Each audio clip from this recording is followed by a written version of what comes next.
Hello. Hello. हाँ, बोलिए बोलिए। प्रणाम गुरु जी। प्रणाम प्रणाम प्रणाम। बोलो हाँ बोलो। जी, मैं थोड़ा सा बाहर आ रहा हूँ ना, तो वहाँ रेंज नहीं थी अंदर। हाँ और हाँ। गुरु जी ठीक ठीक है आप?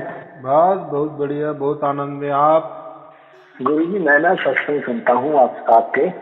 अरे वाह। तो गुरु जी एक जी जो आप बताते हैं ना अभी, जो ये सार शब्द है, इसको हमने सहज अवस्था में इसको मतलब प्राप्त करना है।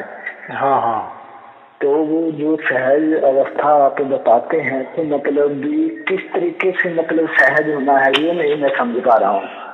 भी जैसे आप कहते हैं ना मन से ना बुद्धि से ना किसी भी चीज से, तो मतलब उस चीज पे ध्यान कैसे लगाना है सार शब्द पे? सर्च का मतलब क्या होता है? सर्च का मतलब एक जैसा होता नहीं, जैसे हवा, हम हवा लेते हैं ना, ये हाँ कैसी जी। सहज में उपलब्ध है ना, इसलिए हम लेते हैं। हाँ बराबर। जी। लेकिन हाँ उसको जी। लेना पड़ता है, इसलिए वो भी सहज नहीं कह सकते। हाँ जी। बराबर कि नहीं? आकाश भी हाँ। सहज है, लेकिन आकाश में थोड़ी हम जा सकते। हाँ जी। तो हर एक के लिए जो प्रकृति में सहज है ना, तो उसके लिए हाँ जी। कष्ट करने पड़ते। कुछ तो भी कष्ट है, जैसे हवा का मैंने अभी उदाहरण दिया ना, हवा तो बहुत सहज है, लेकिन लेनी पड़ती है श्वासोश्वास। बराबर।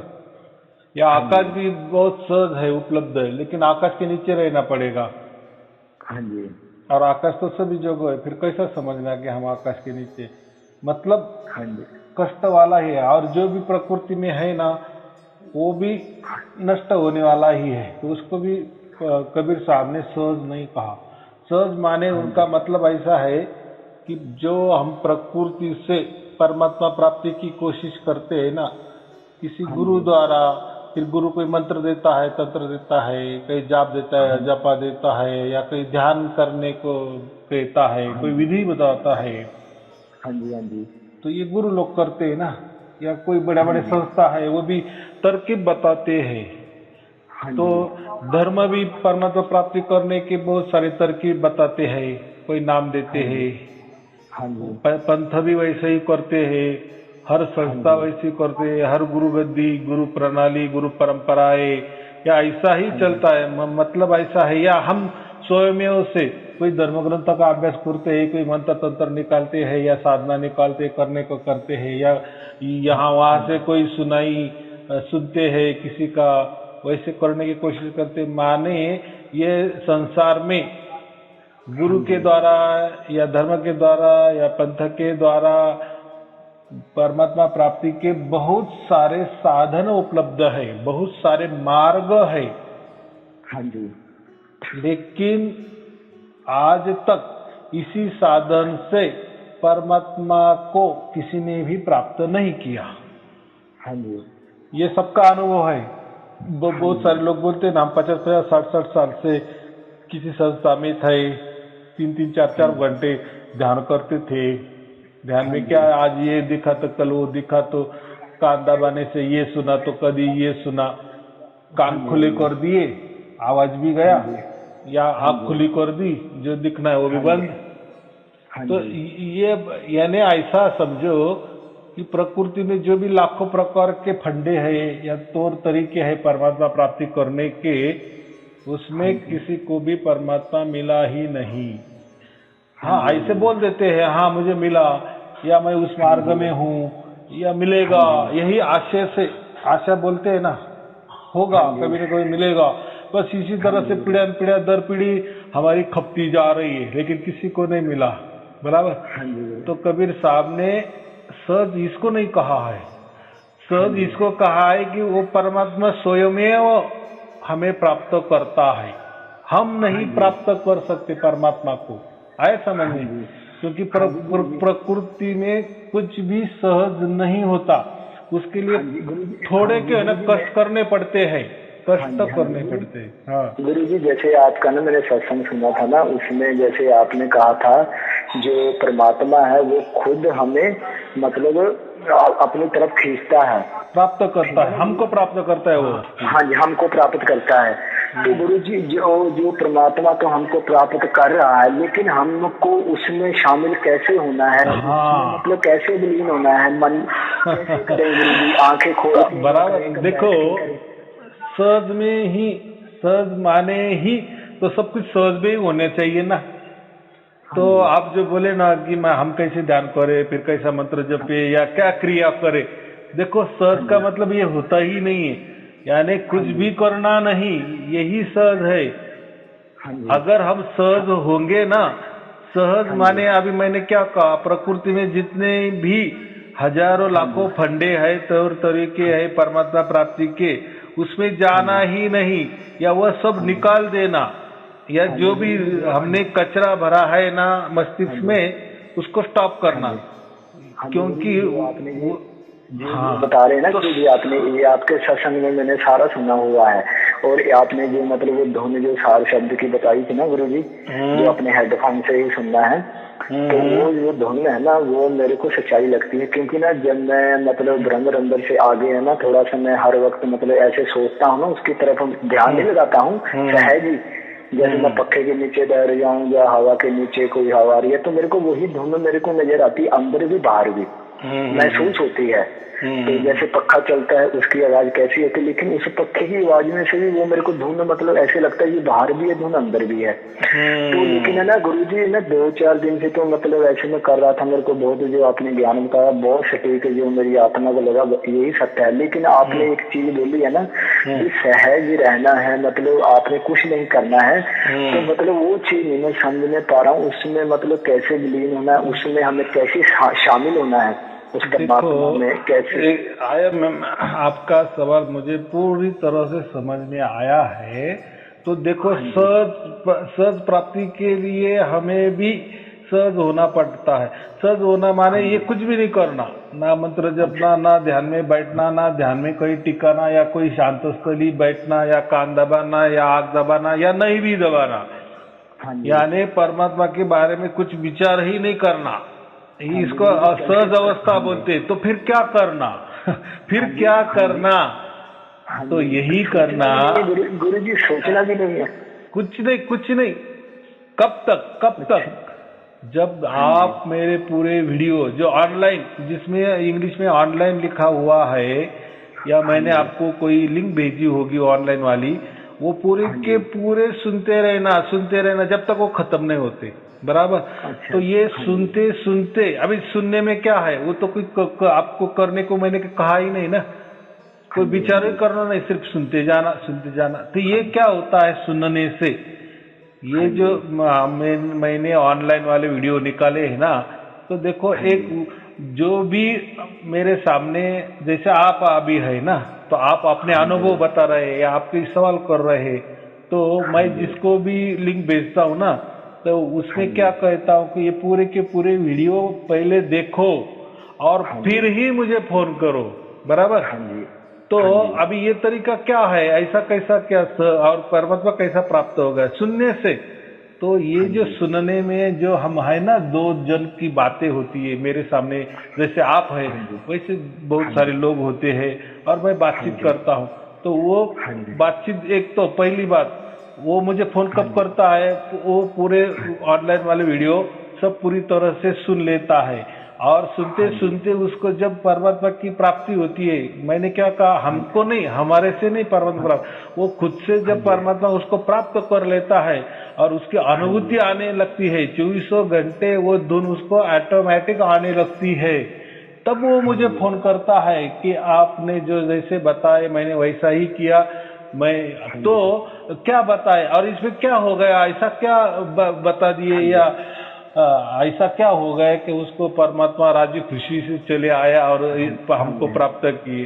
तो वो जो वीडियो है ना, वीडियो एक प्रकार की गुरु बानी है, ऐसा समझो कि वो कोई प्रवचन नहीं है। तो उसमें क्या होता है, बहुत सारे सवाल होते हैं और बहुत सारे उसमें जवाब होते हैं।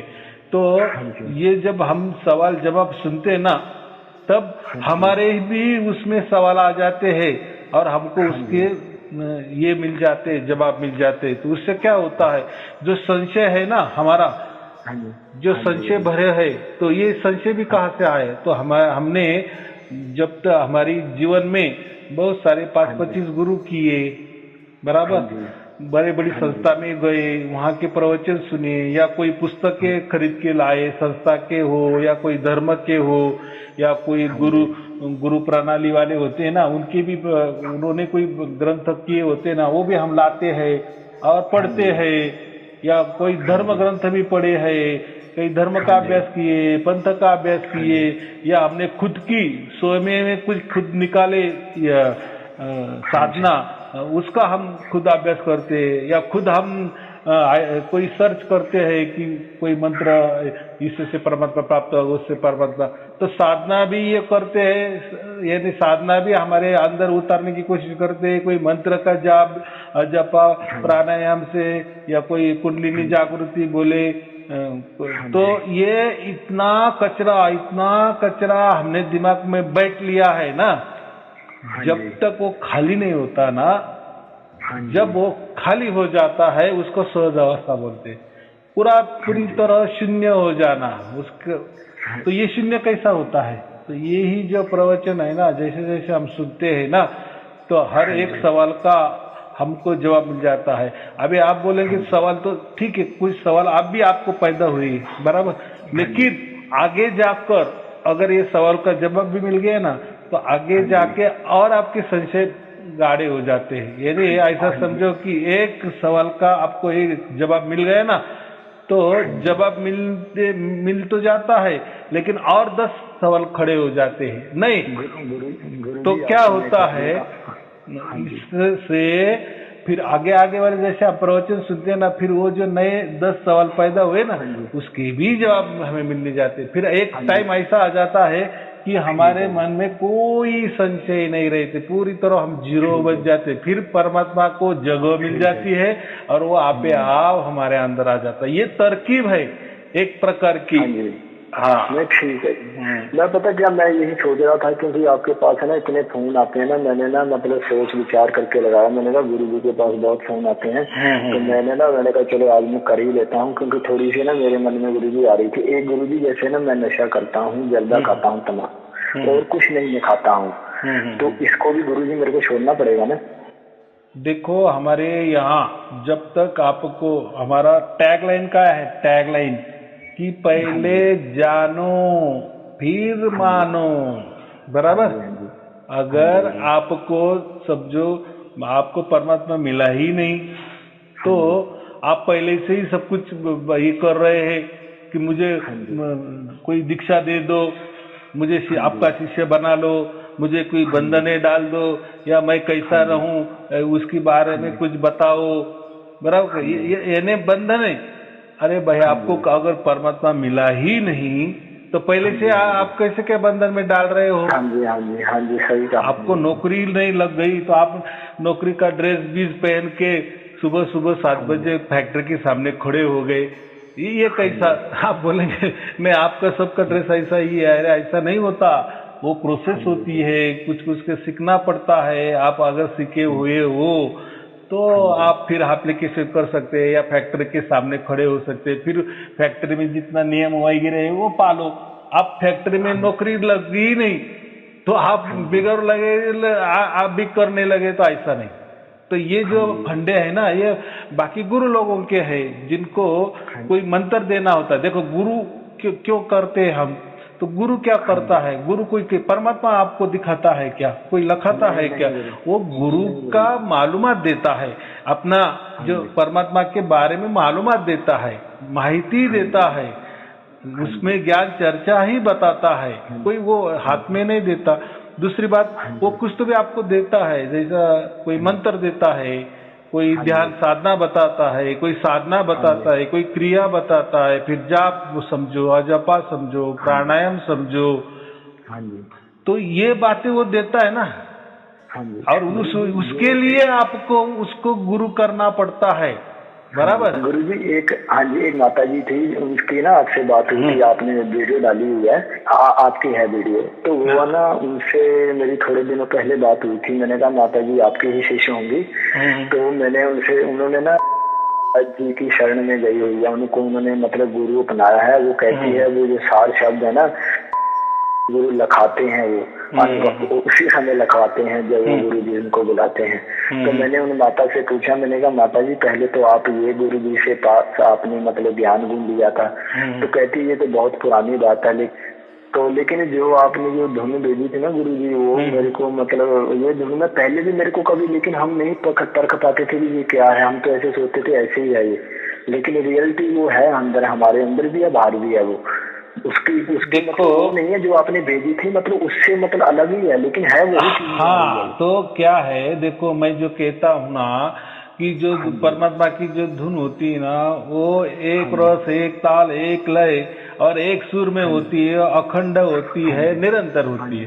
तो मैं ऐसा कहता हूँ तो लोग क्या बोलते हैं, ऐसा कैसा?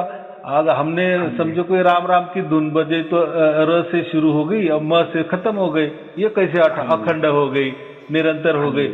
ऐसे कितने ही मंत्रों के आप बोलते जाओ तो खंडित होता ही है ना। यानी शुरू करनी पड़ती है, उसका एंड होता ही है, खत्म होती है, तो उसमें कोई निरंतरता नहीं होती। फिर ऐसा कैसा क्या संगीत है? हमने समझो बांसुरी का भी संगीत ले लिए, बांसुरी फूंकी, उसमें कितनी देर तक हम फूंक मारेंगे? और वो भी बांसुरी भी बजती तो एक ताल में थोड़ी बजती है क्या, वो भी कम ज्यादा या जैसे हमने उसको ऑपरेट किया वैसा बजती। वैसा शंख भी ले लो, जैसे हम फूंक मारे में जितने जोर से मारेंगे उतना आवाज अलग आएगा, थोड़ा कम फूंक मारी तो आवाज अलग आएगा। वो भी एक ताल, एक रस, एक लय नहीं है, एक सुर नहीं है या अखंडित। तो ऐसा कैसा हो सकता है? तो इसीलिए मैंने वो डुप्लीकेट बनाया ताकि आपको समझ में आ जाए कि ऐसी संगीत हो सकती है। हाँ, ये संगीत है कि देखो अभी शुरू हुई तो इसमें कोई गैप नहीं दिख रहा है, अखंडित चल रही है, एक लय, एक ताल, एक स्वर में। ऐसा छोटा सा मैंने एग्जाम्पल दिया, आपको उदाहरण दिया, एक अंदाज आने के लिए कि ऐसा हो सकता है, ऐसा संगीत है या ऐसी धुन हो सकती है।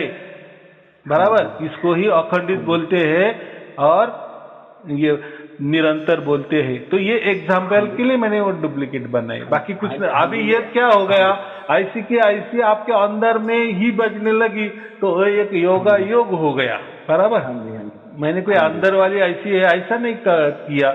मैंने एक प्रयत्न किया कि लोगों को कैसे समझ में आए कि अखंडित और निरंतर धुन कैसे समझ में आ जाएगी, क्योंकि हर धुन में कुछ न कुछ खंड है, कुछ न कुछ अंतर है ही। मंत्र ले लो, ये ले लो, धुन ले लो, संगीत ले लो, लेकिन मैंने जो बनाया है तो उसमें ऐसा नहीं। हाँ, बोलो बोलो। हाँ जी गुरु जी, जो मतलब आपने जो बताया था ब्रह्मरंध्र से 4 उंगल, वहीं पे ये धुन है ना, वहीं पे है ना, मतलब सुनना इनको ना? नहीं नहीं नहीं, कई ऐसा कुछ मैंने नहीं बताया। मैंने शरीर छोड़ने को ही कहा है, शरीर की बातें ही मत करो। वो धुन ऊपर से आती है तो शरीर का क्या संबंध है उसमें? बराबर। और कैसा है, अगर शरीर वाली धुन होती और वो शरीर सुनता तो सुनने का काम कौन करता है? कान करता है ना, कान करता है ना। तो समझो वो अंदर वाली धुन है तो खुले कान में कैसे आपको आएगी? लेकिन सार शब्द वाली धुन अंदर भी वैसी ही सुनाई देगी। फिर उसके लिए आप कान बंद करे या ना करे, इसलिए वो कानों का विषय नहीं ना। हाँ जी, हाँ जी। समझो कोई बाहर धुन है और आपने कान बंद किए तो बाहर वाला आवाज आएगा क्या आपके बीच में? अंदर नहीं आएगा। तो लेकिन सार शब्द वाली धुन देखो ना, उसके लिए कान बंद भी करे, खुले भी रखे तो वो शुरू रहती। तो उसका ये मतलब क्या हुआ?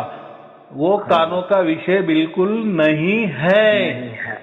तो मैं क्यों कहूं कि ब्रह्मरंध्र के ऊपर ध्यान लगाओ और वो धुन सुनने की कोशिश करो। देखो, धुन सुनने की कोशिश, फिर कोशिश भी एक क्या हो गया, प्रयत्न हो गया ना।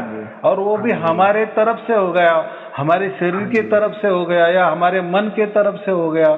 और ध्यान भी करने के लिए आप शरीर लेके बैठे ना। हाँ जी, हाँ, यानी वो धुन सुनने के लिए अगर आप शरीर लेके बैठ रहे हो तो, और वो जो धुन सुन रहे हो या कान दबा के हो या कान बगैर कान दबा के, तो वो कौन सुन रहा है? वो आपका मन ही सुन रहा है। और वो जो धुन है वो कोई सारे शब्द वाली धुन नहीं है, वो ब्रह्मांडी धुन है। ये जो ब्रह्मांडी होती है ना, या आकाश तत्व वाली धुन है, या ऐसा समझो पंच तत्व वाली वो धुन है, तत्व वाली दुनिया है वो। ऐसे बहुत सारे दुनिया है हमारे, लेकिन वो सार शब्द वाली नहीं है। सार शब्द वाली धुन के लिए शरीर का कोई उपयोग ही नहीं होता, मन का उपयोग नहीं होता, कान का उपयोग नहीं होता, शरीर का बिल्कुल बिल्कुल बिल्कुल नहीं है। 10 इंद्रिय जो है उसका उपयोग नहीं होता। तो अभी करो विचार कैसा होता है वो? सार शब्द वाली धुन। वो हाँ जी, तो गुरु जी उसको सुरती अनुभव करती है। सुरती अनुभव करती है, उसको हम आत्मा कहते हैं। हमारे अंदर जो एनर्जी ना, वही देखो हमारा आत्मा भी क्या है, परमात्मा का अंश है ना। हाँ जी, बराबर, परमात्मा का बेटा है हमारा आत्मा। तो हमारा डीएनए, हमारा आत्मा और परमात्मा का डीएनए एक ही है, जैसे हम ब्लड रिलेशन कहते हैं ना। हाँ जी, हाँ, और मन का और परमात्मा का कोई कनेक्शन नहीं है। मन ये काल का स्वरूप है, मन ये प्रकृति वाला है, मन ये शरीर वाला है, बराबर। मन ये जड़ है, बराबर, कि ये यही का है, यही नष्ट। तो मन नहीं सुन सकता हो क्या, वो जो सार शब्द वाली धुन वो नहीं सुनता। हाँ, मन ये पंच तत्व वाली जो धुने है ना, तत्व वाली धुन, ब्रह्मांडी वाली धुन, आकाश वाली धुन, ब्रह्मांडी आत्मा वाली धुन, ये सब मन सुनेगा, लेकिन वो सार शब्द वाली नहीं है। इसमें ही हमारी गलती हो जाती है। हाँ, बोलो बोलो। गुरु जी एक जैसे ना कबीर जी ने कहा था, उन्होंने कहा था ना धर्मराज जी को, मैंने सार शब्द भाग सुनाया, मूर्ख प्राणी मरम ना पाया। इसका समझ में नहीं आता, इसका अर्थ हम क्या लगा सकते हैं गुरु जी? देखो, सार शब्द के बारे में उन्होंने वो बताया कि वो परमात्मा की ओर से धुन आती है, लेकिन लोगों ने अपने अंदर ही सुनने की कोशिश की, या शरीर के द्वारा ही सुनने की कोशिश की। ये इसलिए हो कि मूर्ख समझ नहीं पा रहे हो। हाँ जी, जैसे शब्द में लोगों ने मंत्र बना लिया ना उसका, सार शब्द का। हाँ, देखो, शब्द माने क्या? शब्द माने साउंड, आवाज, ध्वनि, धुन। अभी हम बोल रहे हैं क्या, धुनी चल रही है ना, लेकिन ये निरंतर अखंडित कहाँ है? इसमें खंड खंड से मैं बोल रहा हूँ ना, आप भी खंड खंड से सुन रहे हो ना। ये प्रकृति वाली है, तो ऐसे प्रकृति वाले भी शब्द है ना बहुत सारे, लेकिन वो सार शब्द नहीं है। वो शब्द है लेकिन सार शब्द नहीं है, वो प्रकृति वाले शब्द है। और प्रकृति क्या है? खुद में खुद, या काल क्या है? वो नष्ट होने वाला होता है ना। समय, काल को हम समय भी कहते हैं। समय तो बदलता चल रहा है ना, परिवर्तनशील है ना। या प्रकृति बदलती रहती है ना, दिन होती है, रात होती है, आज ऐसी तो कल ऐसी, हर एक बदल रहा है। हम भी बदल रहे हैं, हम प्रकृति में रह रहे ना, काल के अंदर रह रहे ना। तो फिर हम कैसे परमात्मा को प्राप्त कर सकते हैं? एक नश्वर या एक नाशवान अविनाशी परमात्मा को कैसा प्राप्त करेगा? हाँ जी, ये बहुत गहरी बात है गुरु। हाँ, तो उसके लिए जो हमारा, लेकिन हमारा जो आत्मा है ना, उसका रिलेशन परमात्मा से है। इसीलिए ये जो हमारा अंदर आत्मा है ना, जो अभी प्रकृति के अधीन है, काल के अधीन है, तो या शरीर के अधीन है, मन के अधीन है, लेकिन ये सुन सकता है अपने बाप का आवाज, आया समझ में? या परमात्मा अपने बेटे का यानी आत्मा का आवाज सुन सकता है। ये दोनों का भी ये कॉम्बिनेशन हो सकता है। तीसरा उसमें नहीं दखल अंदाजी कर सकता। हाँ, बोलो बोलो। हाँ, जैसे गुरु जी आप बताते हैं, बिल्कुल स्टेज बताते हैं, लेकिन एक चीज ये है ना भी, जैसे हमारा शरीर है, शरीर के अंदर हमारे ना आत्मा निवास करती है। जैसे बोलते हैं ना, तन घट मन घट, मन का मतलब निवास कहाँ है, तो ऐसे आत्म घट हमारे शरीर के अंदर आत्मा कहाँ है? तो ये भी गुरु जी ऐसे कभी कभी मतलब मन के अंदर मेरे चलता रहता है सवाल। देखो, ऐसा आत्मा घट वगैरह जो है ना, मन घट समझो, शरीर घट समझो। घट माने क्या? एक उसका अस्तित्व, बराबर। लेकिन शरीर का ये भी अस्तित्व है, लेकिन शरीर का अस्तित्व क्या है? मिटने वाला होता है। लेकिन आत्मा का भी हमारे अंदर अस्तित्व है। तो ऐसा हो कि एक जगह नहीं है, वो पूरा शरीर में। देखो, हम क्या कहते हैं, जो परमात्मा होता है ना, उसका बेटा ये आत्मा है, और ये आत्मा इतना सूक्ष्म होता है, इतना सूक्ष्म होता है। और जैसा परमात्मा सर्वव्यापी है, वैसा आत्मा भी सर्वव्यापी। लेकिन उसने क्या व्याप्त किया? हमारे शरीर को व्याप्त किए है। हमने पाव को भी सुई चुभाई ना, तो हमको लगे समझ में आती, यार चुभ गई। कहीं भी आप सुई चुभे, मैंने वहाँ आत्मा की ये है ना, आत्मा का कुछ तो भी रिलेशन है ना, यानी वो एनर्जी है एक प्रकार की।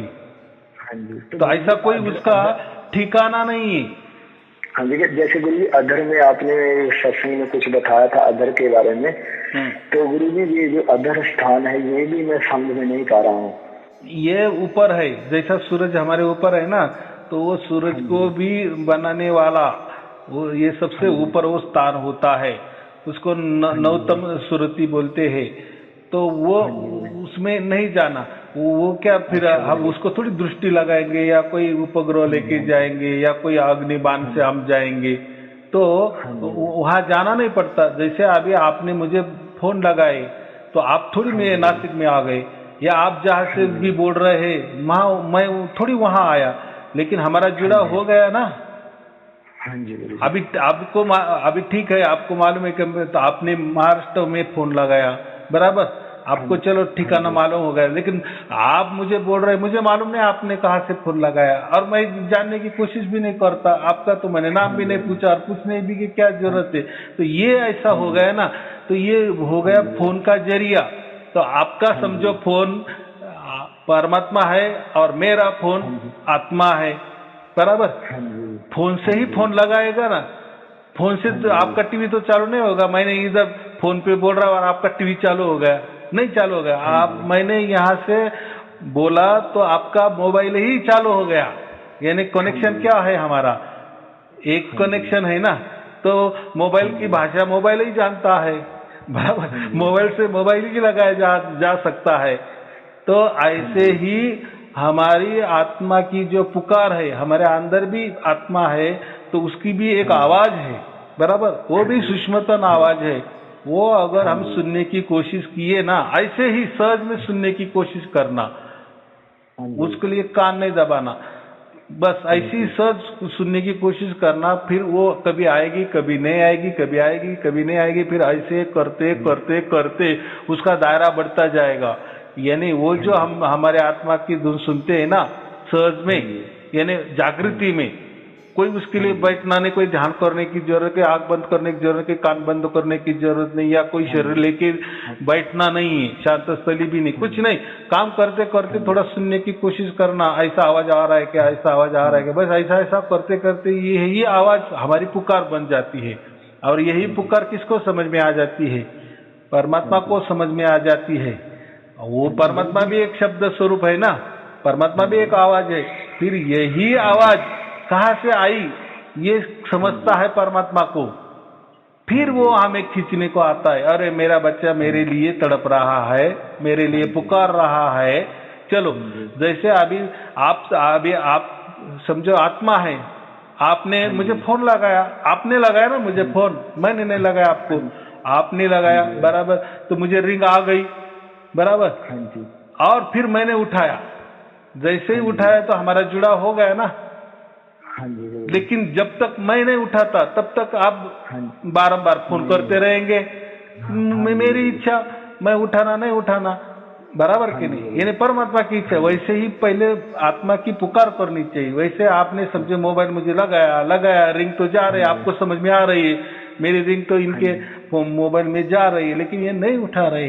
वैसा ही परमात्मा, हमारा जो आत्मा है ना, उसके वो जब धुन करता है ना, उसके हम धुन सुनने लगते हैं ना, यही ध्वनि परमात्मा को समझ में आती है। फिर एक बार वो उठा ही लेता है, जैसा मैंने आपका फोन उठाए हमारा जुड़ा होगा, वैसे ही परमात्मा हमारी आवाज को पहचान लेता है कि मेरा बच्चा अभी मुझे पुकार रहा है। फिर जैसा हम मोबाइल उठाते वैसा वो वहां से कनेक्शन आ जाता है।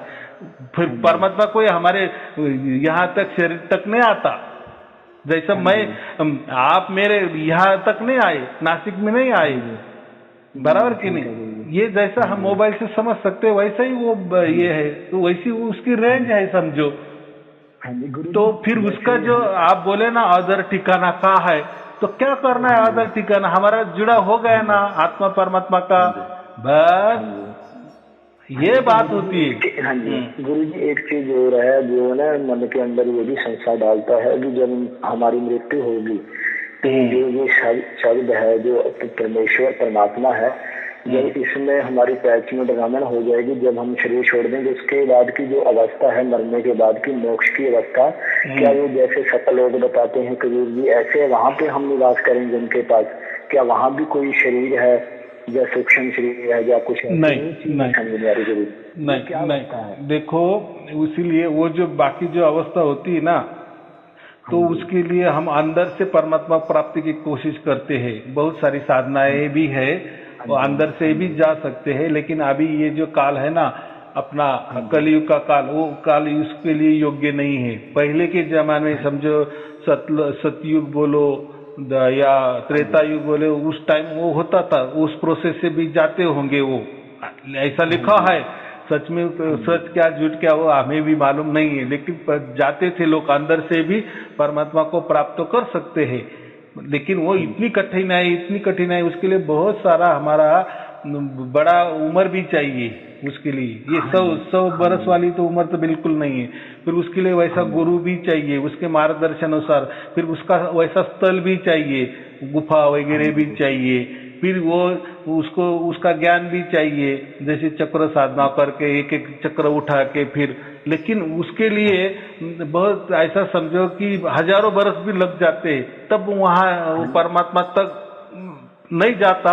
लेकिन आत्मा तक, जो हमारा आत्मा है ना, जो हमारा निज स्वरूप है ना, जो हम क्या कहते हैं, जैसा प्रकृति में एक ये होता है ब्रह्मांडीय आत्मा होता है, और हमारे एक शरीर में भी आत्मा है, तो उनकी पहुंच ब्रह्मांडीय आत्मा है ना, उसको ब्रह्म बोलते हैं हम, ब्रह्म निरंजन तक वो जाते हैं। लेकिन वो भी जाने के लिए हजारों बरस लगते हैं। वो भी कोई ये नहीं, वो कोई ऐसा ज्ञान उठा लिए कि हाँ ये चक्र जागृत करे, फिर वो चक्र जागृत करे, फिर उससे जाओ, ऐसा तो हम पढ़ने में क्या 10-15 मिनट लग जाएंगे, बराबर।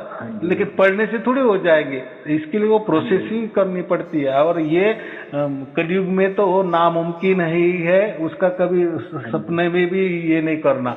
इसीलिए तो कबीर साहब ने फिर ये क्या कर दिए, ये सार शब्द क्यों निकाले, इसके लिए वो अंदर वाली कोई बात ही नहीं है। तो हमें जीते जी ही मोक्ष मिल जाता है, जब हमें ये जो धुन है, परमात्मा क्या है, शब्द स्वरूप है ना, जब हम वो जो धुन सुनने लगते हैं, 2400 घंटा होती है, हम बोलते हैं तो धुन भी चालू है, हमें समझ में आता है, मैं बोल रहा हूँ धुन, हम काम भी कर रहे हैं, धुन भी चालू है, हर वक्त, यानी हर 2400 घंटे वो धुन चालू होती है, रहती है सूक्ष्म तरफ से, और एकदम आनंद उससे आता है, तकलीफ नहीं होती। और जो तकलीफ देने वाली दुनिया होती है वो हमारे प्रकृति वाली होती है, काल वाली होती है, वो प्रकृति होती है। लेकिन असल में जो सार शब्द वाली धुन वो एकदम सूक्ष्म होती है, और वो हमको समझता है, और वो जैसी चलती है ना, तो उसमें ही हम आनंद महसूस करते हैं। हाँ जी गुरु जी, आपका ये ज्ञान है, ये मतलब तत्व ज्ञानी है ना गुरु जी, तत्व ज्ञानी है ना गुरु जी, ये तत्व ज्ञान नहीं, उसको आत्मज्ञान कहते, वो अलग। अच्छा, आत्मज्ञान यानी आत्मा वाला ज्ञान। हाँ जी, जैसे गुरु जी एक है ना, जब अर्जुन को श्री कृष्ण ने उपदेश दिया था भी जो संसार में जो भी कुछ है ये कुछ भी नहीं है, जब तक तुम अपनी आत्म साक्षात्कार नहीं करते हो तब तक तुम्हें सत्य को नहीं जान पाओगे। तो फिर अर्जुन ने कहा कृष्ण जी को भी जो मैं अपना आत्म साक्षात्कार करूंगा तो वो कौन करता है मेरे अंदर, तो कृष्ण जी ने कहा वो भी तेरा मन है। तो गुरु जी ये भी समझ में नहीं आया, जो हमारा अपना साक्षात्कार हम खुद करेंगे तो वो कौन करता है हमारे अंदर, कहते वो भी तुम्हारा मन है। एकदम बराबर कही, मन को जीतना है, एकदम बराबर कही। देखो श्री कृष्ण और अर्जुन का जो संवाद है ना, उसको हम गीता कहते हैं, गीता में वैसा लिखा है ना। देखो गीता ये जो है ना, ये आत्म तत्व की प्राप्ति करने की बात करता है, ये कोई परमात्मा की बात नहीं करता। उसमें ऐसा लिखा है, आत्मा भी कभी कभी आत्मा की बात होती है, उसमें परमात्मा की बात होती है, लेकिन ज्यादातर जो है ना उसमें आत्म तत्व की बात की है, आत्मज्ञान की बात की है। आत्मज्ञान तो आत्मा की प्राप्ति, वही जो हमारा निज स्वरूप है ना, या ऐसा समझो कि जो ब्रह्मांडीय आत्मा है ना उसकी प्राप्ति, या ब्रह्म निरंजन की प्राप्ति, या काल निरंजन की प्राप्ति। देखो अभी जो आप गीता है ना, तो गीता के लास्ट में क्या लिखा होता है, ब्रह्म विद्या। ये क्या है, गीता क्या है, ब्रह्म विद्या। ब्रह्म माने आत्मा, ब्रह्म माने आत्मा। और हम जो बात करते हैं ना, पर ब्रह्म की बात करते हैं, परमात्मा की बात करते हैं, बराबर। जो ब्रह्मांडीय आत्मा होता है ना उसको ब्रह्म कहते हैं, और हमारे जो अंदर वाला आत्मा उसको हम आत्मा कहते हैं। और जो प्रकृति चलाता है ना वो भी एक आत्मा होता है, उसको हम ब्रह्मांडी आत्मा कहते हैं, उसको ही ब्रह्म कहते हैं। वही ब्रह्मांडी आत्मा की प्राप्ति का विषय है वो गीता। हर गीता के जो लास्ट वाला ये होता है ना अध्याय जो खत्म होता है, ये ब्रह्म विद्या कहा है, यानी आत्म विद्या कहा है, ब्रह्मांडी आत्मा की विद्या का बात किया है। लेकिन परमात्मा क्या है, एक होता है आत्मा और एक होता है परमात्मा। उसको परम लगा दिया है ना, परम माने बिल्कुल सूक्ष्मतम, बस ऐसा सूक्ष्म कि उसके उपरांत तो कोई सूक्ष्मता बचती नहीं। इसलिए एक होता है आत्मा और एक होता है परमात्मा। वैसा ही ये होता है ब्रह्म, ये ब्रह्म विद्या जो के ना गीता में, वो उसको ब्रह्म माने ही ब्रह्मांडी आत्मा। और जो हम बात कर रहे हैं ना वो पर ब्रह्म की कर रहे हैं। ऐसे परम ब्रह्म, पर ब्रह्म माने परम ब्रह्म, बराबर। हाँ, ब्रह्म का अर्थ क्या होता है, आत्मा, बराबर। जैसे परम आत्मा, वैसा परम ब्रह्म म्हणजे पर ब्रह्म, ऐसा तो सब उसमें ही है। यानी ऐसा समझो उस सवाल का जवाब सवालों में ही वो जवाब छिपा हुआ है, वो कोई बात नहीं। यानी अभी आपको समझ में आया कि गीता ये सिर्फ और सिर्फ ब्रह्म विद्या की ही बात करती है, ब्रह्मांडी आत्मा की ही बात करती है, ब्रह्म निरंजन की ही बात करती है, परमात्मा की नहीं, पर ब्रह्म की तो बिल्कुल नहीं। नहीं। हाँ जी। तो गुरु जी जैसे उन्होंने मन को कहा है, मन ही साक्षात्कार करता है आत्मा एकदम बराबर। फिर मैंने तो पहले से ही कहा ना, आपने तो कहा मन को छोड़ना है गुरु जी। देखो मैंने ऐसा कुछ नहीं कहा। आपने पहले, मैं जब हमारा बातचीत हुई ना, पहले मैंने क्या कहा, ये ब्रह्मांडीय आत्मा प्राप्त करने के लिए या हमारा निज स्वरूप आत्मा प्राप्त करने के लिए मन की जरूरत होती है। क्योंकि ये ब्रह्मांडीय आत्मा कहाँ है, या हमारा अंदर वाला आत्मा कहाँ है, प्रकृति में है ना, काल के अंदर ही है ना। हाँ जी। तो फिर उसको प्राप्त करने के लिए क्या है, किसकी जरूरत है, हमारे मन की जरूरत है। और मन कहाँ है, प्रकृति में ही है ना, काल के अंदर ही है ना। मन को ही हम काल भी कह सकते हैं, मन को ही अपना प्रकृति कह सकते हैं, मन को शरीर भी कह सकता है। तो फिर यही का यही प्राप्त करेगा ना। तो वो बराबर कहा है ना गीता में कि मन ही हमको वो ब्रह्म निरंजन की प्राप्ति करवा देता है या ब्रह्म की प्राप्ति करा देता है। उसको तो ब्रह्म विद्या कहा है गीता में। गुरु जी मेरे को अब समझ में आ गया है, हमको ये मतलब हमने अपनी आत्मा को नहीं जानना है, परमात्मा को सुनना है। हाँ, अभी 1,01,000% की बात की। हाँ जी। और परमात्मा की बात कौन कर सकता है, या परमात्मा किसको पहचानता है, हमारे अंदर वाला आत्मा है ना, उसको पहचानता है। और ये मनुष्य आत्मा को ही पहचानता है, ऐसा ही समझो। दूसरे आत्मा की मैं बात नहीं कर रहा। आप बोलेंगे फिर वो प्राणी का आत्मा है, फिर वो वृक्ष है उसका आत्मा है, फिर इसका आत्मा है उसका, वो नहीं। परमात्मा जो है ना, क्योंकि ये मनुष्य जन्म ही ऐसा होता है, इसी में ही मोक्ष का मार्ग है, इसी में ही हम परमात्मा की प्राप्ति कर सकते हैं, इसी में ही हम पर ब्रह्म की प्राप्ति कर सकते हैं। दूसरा जन्म में नहीं हो सकती, प्राणियों में तो बिल्कुल नहीं, या देवी देवता जो भी है ना उसमें भी हम परमात्मा की प्राप्ति नहीं कर सकते। उसके लिए मनुष्य जन्म ही चाहिए, बराबर। इसीलिए क्योंकि परमात्मा ये मनुष्य आत्मा का ही आत्मा को समझ उठा लेती है, या उसका ही बच्चा ये आत्मा है, हमारा शरीर जो मनुष्य का शरीर है ना उसमें है। आपकी जो है ना, आपका मेरे सत्संग मेरे को समझ में आ गया। आपने जैसे हमारा मन है वो आत्मा को जान सकता है, लेकिन जो हमारी आत्मा है वो परमात्मा को जान सकती है। हाँ बराबर, अभी सीक्वेंस बराबर लगा है। तो इसीलिए मैं हमेशा कहता हूँ कि आप जैसे जैसे मेरे वो ऑनलाइन वाले सत्संग सुनेंगे ना, तो आपको उसका ये हो जाएगा, सब पता चल जाएगा क्या होता है। देखो लोग गीता की बहुत बार बातें करते हैं, आप जैसे बोले तो गीता अगर आपने पढ़ी होगी मुझे मालूम नहीं है, लेकिन गीता में कभी क्या कहा, ये कर्म करने से आपको परमात्मा प्राप्त हो जाएगा, कभी बोलते ज्ञान प्राप्ति से आपको आत्मा की प्राप्ति की बोले, वो कोई परमात्मा की नहीं। लेकिन क्या है, वो जो लिखावट करने वाले लोग है ना, उन्होंने कैसा गलती कर दी, कभी आत्मा की बात करते और कभी कभी परमात्मा ही बोल देते हैं, तो उसमें हमको ही समझ में नहीं आता है। मैंने वो जी के सत्संग सुने थे ना, उनमें वो बताते थे। उनके जो है ना ज्ञान के अनुसार मैंने आप पूछा था। देखो ऐसे बहुत सारे लोग हैं, तो हमें क्या करना है, हमें डायरेक्ट अगर कबीर साहब ने ज्ञान दिया है ना, तो उनके देखो उनके ऊपर ही भरोसा रखना। भरोसा क्यों रखना, हाँ जी, विश्वास क्यों रखना, तो उन्होंने हमारे हाथ में ही परमात्मा दे दिए ना, बातचीत नहीं की। बाकी ये गुरु लोग बातचीत करते हैं, ज्ञान चर्चा करते हैं, और उसका निचोड़ क्या आपको बहुत सारा बारीक बारीक मालूम है, लेकिन क्या परमात्मा के बारे में आपको इतना ऐसा समझो, दुनिया का इसमें किसको मालूम नहीं है, और परमात्मा के बारे में आपको मालूम है, लेकिन क्या चाटना है उसको, उससे थोड़ी परमात्मा नहीं है। ज्ञान ज्ञान क्या करना है, तो गीता में यही कहा है कि ऐसे ऐसे कर्म करो आपको आत्मा की प्राप्ति हो जाएगी। कभी कहा है ये ज्ञान की बातें करो आपको परमात्मा मिल जाएगा। कभी कहा ये ऐसे ऐसी भक्ति करो आपको आत्मा मिल जाएगा।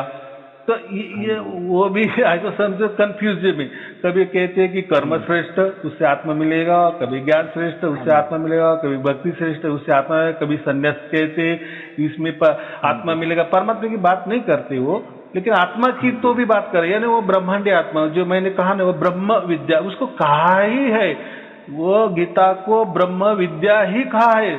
उन्होंने कोई झूठ नहीं कहा है, जो है वो उन्होंने साफ कहा है। और वेद भी है ना, वेदों का जो 4 वाक्य क्या है, वही है ना, अहम ब्रह्मास्मि, वो उसमें ब्रह्म आया ना, यानी ब्रह्मांडी आत्मा आया ना, यानी आत्मा ही आया ना, ब्रह्म माने आत्मा, मैंने आपको कहा ना। तो ये सवालों में ही जवाब छिपे हैं। तो उन्होंने कोई गलत नहीं कहा है, गीता वालों ने बराबर कहा है, उससे कोई परमात्मा की प्राप्ति नहीं होती। और इसलिए उन्होंने कहा भी ना, कोई जाओ तत्वदर्शी गुरु के पास जाओ, बराबर, उसको हाथ जोड़ो, प्रणाम करो और उसकी बातें पूछो, उसको ज्ञान पूछो, ऐसा कहा है। ऐसा भी नहीं कहा कि वो गुरु के तत्वदर्शी गुरु के पास जाओ और वो आपको परमात्मा प्राप्त करके देगा, ऐसा नहीं कहा। वो ज्ञान देगा, तत्व की बातें करेगा, तत्व समझा देगा।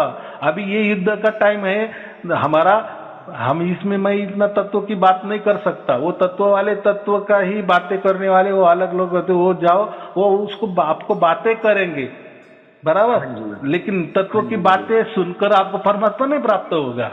वो उन्होंने एक मार्ग दे दिया है, स्पेशलिटी है, समझो स्पेशल, वो स्पेशल है। हम जैसे टेलर लोग बोलते हैं ना, वो शादी का ड्रेस सिलाते हैं, उसके लिए वो स्पेशलिस्ट है, कोट स्पेशलिस्ट है। आया समझ में ये बात होती है। हाँ जी बिल्कुल गुरु जी, आज मेरे को बहुत समझ में आई आपके गुरु की बात करके, सब समझ में आएगा। इसलिए सिर्फ आप क्या करो, कोई साधना की बात मत करो, कोई धुन की बात मत करो, कुछ मत करो। पहले ये जो बहुत सारा कचरा भरा नहीं, बहुत सारे संशय ना, ये जब पूरे खाली हो जाएगा ना, जीरो हो जाएगा ना। और जीरो भी कैसे होंगे, ये ऑनलाइन वाले वीडियो सुनते जाओ, उससे आपको सब कचरा ऑटोमेटिक हट जाएगा, फिर ऑटोमेटिक परमात्मा, क्योंकि परमात्मा को आपके पास आना है, आपको नहीं जाना है परमात्मा के पास। नहीं तो ये सब कचरा भर के आपने परमात्मा प्राप्त करने की बहुत सारी कोशिश की है ना, बहुत सारे लोग करते हैं ना, इसका ज्ञान, उसका ज्ञान, ये गुरु का ज्ञान, वो धर्म का ज्ञान, वो पंथ का ज्ञान, लेकिन उससे कहा किसको ज्ञान प्राप्त हुआ, परमात्मा नहीं प्राप्त हुआ, या आत्मा प्राप्त हुआ, या निज स्वरूप प्राप्त हुआ, ब्रह्मांडी आत्मा प्राप्त हुआ, या ब्रह्म निरंजन भी प्राप्त हुआ, ऐसा समझो। ब्रह्म निरंजन भी प्राप्त करना वो के आयरा गहरा का काम नहीं है। हाँ, उसके लिए भी बहुत भाग्य लगता है। तो ये तो मैं परमात्मा की बात कर रहा हूँ, और ये परमात्मा की बात मैं क्यों कर रहा हूँ, कबीर साहब ने वो जो भेद बता दिए, इसलिए वो सहज हमें प्राप्त हो रहा है। ये हमारी खुशी की बात है, आनंद की बात है कि हमारे टाइम में, ये मनुष्य जन्म में हमको वो राज कबीर साहब ने बता दिए, इसीलिए तो हमें ये सहज मार्ग प्राप्त हुआ है कि नहीं। तो ये परमात्मा की तो बात कोई करता ही नहीं, करो ही मत बोले। गीता में भी परमात्मा की बात नहीं कही है, वो तो ऐसा ही आ गया है। परमात्मा का नाम लेते, स्टार्टिंग तो करते परमात्मा ने नमे नमः, परमात्मा ने नमः, और आखिरी क्या करते, ये ब्रह्म विद्या है। तो ब्रह्म का अर्थ अभी मैंने समझा दिया आपको, वो ब्रह्मांडी आत्मा को ही कहा जाता है। ब्रह्म माने ही आत्मा, लेकिन ब्रह्मांडी आत्मा या ब्रह्म निरंजन या काल निरंजन, बस यह समय की बात है। और जो समय होता है, जो प्रकृति होती है, या जो ब्रह्मांडी आत्मा होता है, ये सब प्रकृति के विषय है, काल के विषय है, मोह माया के विषय है, या यही के विषय है, या यही नष्ट होने वाले विषय है, बराबर। लेकिन परमात्मा क्या है, स्वयं में परमात्मा आदि है, अनंत है, बराबर, आदि अनादि अनंत से चल रहा है, अखंडित है, बराबर, निरंतर है, स्वयंभू है, निर्वैर है, किसी उसका वैर नहीं, निर्भय है, बराबर, आजन्मा है, हाँ जी, अकाल है, काल के परे है ना। तो हम ये जो गीता में सब बातें की है, काल के अंदर वाली बातें की है, ऐसा मैं बोल रहा हूँ, बाकी कुछ नहीं, सब बरोबर समझ में आएगा धीरे धीरे धीरे। चलो ठीक है, और कोई पूछना है? गुरु जी बस गुरु जी आपने सत्संग पूरा मेरे को दे दिया, मेरे को तो 6 महीने असर नहीं निकलेगा आपके साथ सत्संग कर। बस अभी एक ही काम। हाँ ठीक है, शुभ आशीर्वाद। मैंने क्या कहा कि वो पूरे के पूरे वीडियो सुन लो, बाकी कुछ करो मत, सहज में परमात्मा आपको प्राप्त हो जाएगा। चलो ठीक है, शुभ आशीर्वाद। सत साहेब जी, सत साहेब जी, सत साहेब जी।